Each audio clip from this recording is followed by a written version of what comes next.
Meu nome é Pama, que significa pai e mãe. Sou mãe de 38 crianças, que fui adotando sem nenhum planejamento mental, mas que fui acolhendo no meu coração. E nós vivemos juntos na comunidade Nova Terra, que pertence ao Núcleo de Serviço Crescendo.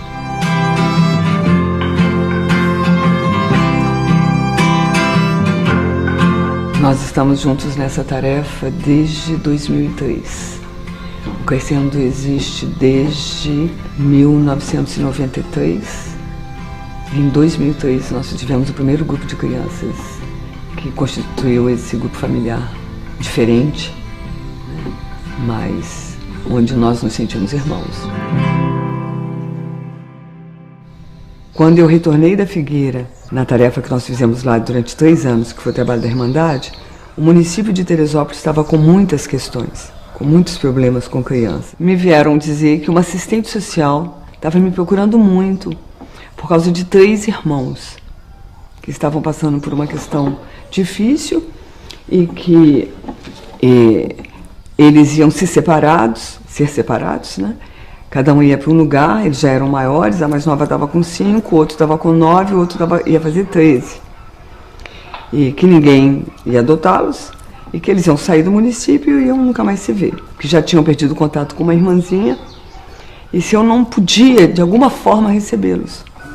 Aí eu disse para ela que não sabia se as crianças iam gostar de ficar aqui, porque a vida aqui era muito diferente de como as crianças gostam de viver a princípio. Então, tinha que ver se a alma dessas crianças ia querer estar aqui. E se isso fosse positivo, tudo bem, que elas podiam vir.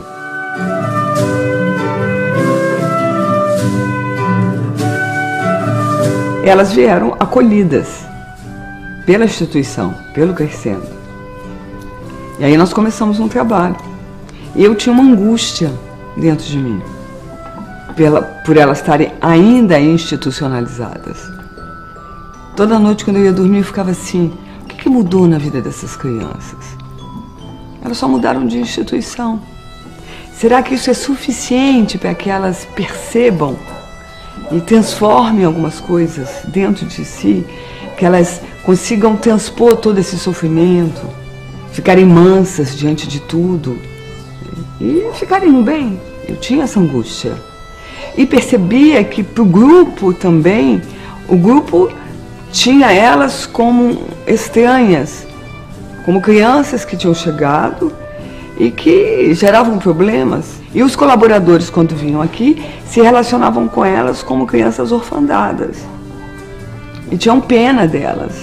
Um sentimento que elas já conheciam muito, porque elas tinham vivido em orfanato, em abrigo. Aí quando foi em dezembro, um presidente de um abrigo em Teresópolis me ligou perguntando se algumas crianças não poderiam passar o Natal aqui. Aí eu disse para ele que a gente nem tinha festas de Natal, essas coisas assim, que não ia ser, as crianças não iam encontrar muita coisa. Aí ele disse, mas só delas saírem daqui já tá bom. Eu disse, então mande. Ele disse, quem? Eu disse, quem você quiser. Ele falou, não, escolhe. Porque eu já tinha ido nessa instituição 2 vezes. Aí eu disse, bom, quando eu fui aí a última vez, tinha uma que correu e me abraçou pelas pernas, com uma outra menor. Mandei elas 2. E tinha uma sentada lá no cantinho, de cabelo encaracoladinho, estava brincando. Mande esta. Quando eu falei dessa, ele começou a chorar. No telefone. Aí ele me disse, mas ela tem paralisia cerebral. Eu disse, o que tem? Pode mandá-la. Aí veio quem hoje é a Ioana, Angélica, e a irmãzinha que seria da Angélica, que não ficou conosco.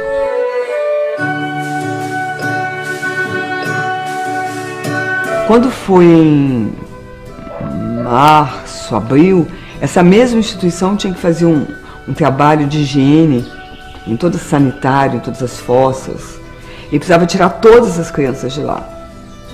E tinham 3 crianças que ele ainda não tinha, 2 crianças que ele ainda não tinha conseguido dirigi-las para algum lugar. E ele me perguntou se ele poderia mandar essas crianças para cá. E aí vieram 2 meninas. que eram Ágata e Chiara, a irmã dela. Quando foi em setembro, eu fui à instituição também por alguma razão, tinham 4 crianças pequeninas sentadas numa mesinha de criança comendo. Eu fiz algumas perguntas sobre elas e a Mel era uma dessas crianças, ela estava com 4 anos. Falei, deixa essa menininha ficar lá comigo enquanto ela está esperando. E aí eu trouxe a Mel. Aí fizeram os primeiros 9.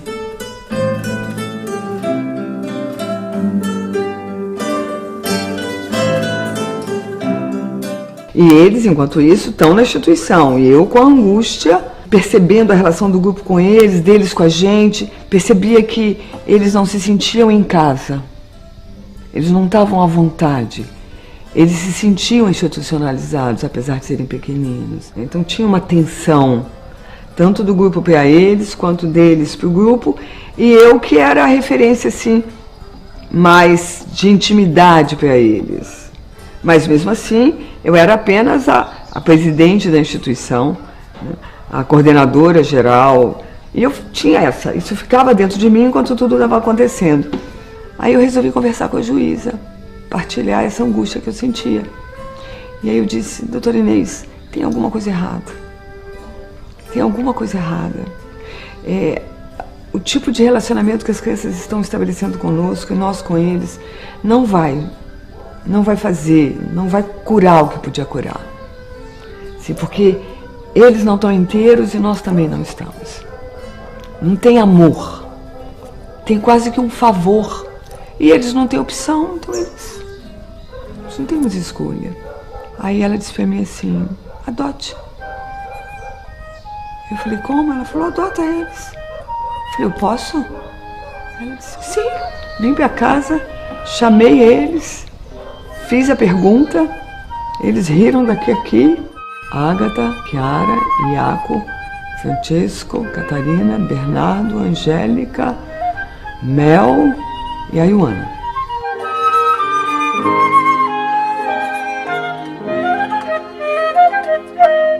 Eu parei de fazer muitas tarefas que eu fazia. Por exemplo, a minha ida às cidades para atender as pessoas, para cuidar das pessoas, que é o cartão de visita do Crescendo, para poder viver com eles. Porque aí eu coloquei eles na escola comum. E percebia que não estava bom. Mas eu não tinha uma escola para ofertar para eles. E eu via as crianças vivendo coisas que eu dizia assim, não está certo isso. Aí eu procurei a juíza.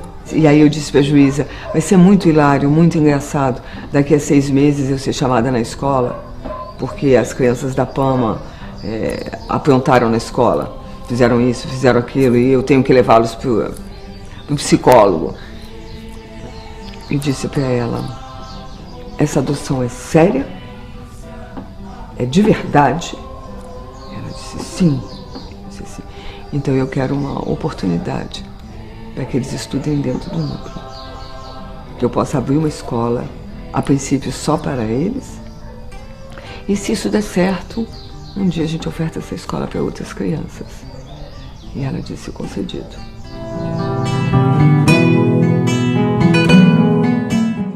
Eu sou psicóloga, sou psicoterapeuta. E quando eu fiz o primeiro movimento para vir para o núcleo, é exatamente porque eu acredito que a grande chave da cura está no dia a dia e está na convivência. Como o ser humano não prestou atenção nisso, a convivência se tornou o elemento da doença. Mas é porque a nossa consciência não participa da convivência. Mas se essa consciência for um instrumento maior dessa convivência, ela é um grande cenário da cura. É ali que a gente compreende todo esse universo, né? Nessa experiência simples do dia a dia. E eles tinham que ser incluídos nessa experiência. Preciso amar de menos a mim e mais atento. Preciso amar atento. Como nós temos vários grupos de irmãos biológicos, os 7, os 3, os outros 3, há uma tendência deles 3, naturalmente, ou deles 7, se sentirem irmãos. né? E criar entre eles uma relação diferente, mais profunda, de mais confiança. Não há por que viver, se não pra crer e ser crescendo, sendo. E eu dizia para eles, é uma vida diferente, mas é uma família. Todos são irmãos, todos são irmãos. Agora eles precisavam sentir isso, viver isso, né? Estarem no dia a dia com todas as pessoas, não só com a Pama. A Pama era agora o pai e a mãe deles. Preciso amar. Tanto que alguns me perguntam assim, eu posso te chamar de mãe? Eu digo, pode, nenhum problema, mas você vai perder. Ele diz, por quê? Eu digo, porque quem fala Pama, fala pai, mãe. Se você quiser ter só mãe, você pode falar mãe. Mas Pama te dá o pai e a mãe. E eles optaram pelo Pama. Amar e equilibrar. O grande desafio meu e deles, eles entre si, eles comigo, eu com eles, é nós confiarmos nesse amor que nos reuniu e nos entregarmos a esse amor. Então eu digo sempre para eles, vai lá falar com teu irmão, vai dar um beijo no teu irmão de boa noite. Vai ali ajudar o teu irmão, vai ali ajudar a tua irmã. Não há por que amar, se não pra semear. Preciso amar de menos a mim e mais atento. Preciso amar. Eu fico assim, que bom que a gente não resistiu, que bom que a gente não raciocinou em cima de tudo isso, que a gente apenas foi obedecendo e foi seguindo, né? E transformou esse acolhimento num trabalho, né, de amor verdadeiro e arriscamos isso. Tanto que eles materializaram a comunidade Nova Terra. Eles são a materialização da comunidade Nova Terra. E digo para eles, eu não tinha meu nome numa lista de casais que queriam adotar e nem de mulheres que estavam querendo adotar crianças. Então eu sempre faço uma tarefa comigo de me perguntar e perguntar para Deus, sim, e zelar por essa oportunidade que eu estou vivendo com vocês, porque eu não procurei isso. Isso não foi procurado pela minha pessoa. E vocês também não estavam procurando por mim, como mãe de vocês. Então, é muito sério isso que a gente vive, é muito profundo. Porque se eu fosse apenas uma mulher que estava procurando crianças para adotar, isso teria um sentido. Mas vocês têm que se perguntar, por que vocês vieram viver com a Pama? Porque eu me pergunto, né? Por que a partir de vocês eu me tornei Pama? Isso não é uma brincadeira. Nós não estamos brincando de adoção.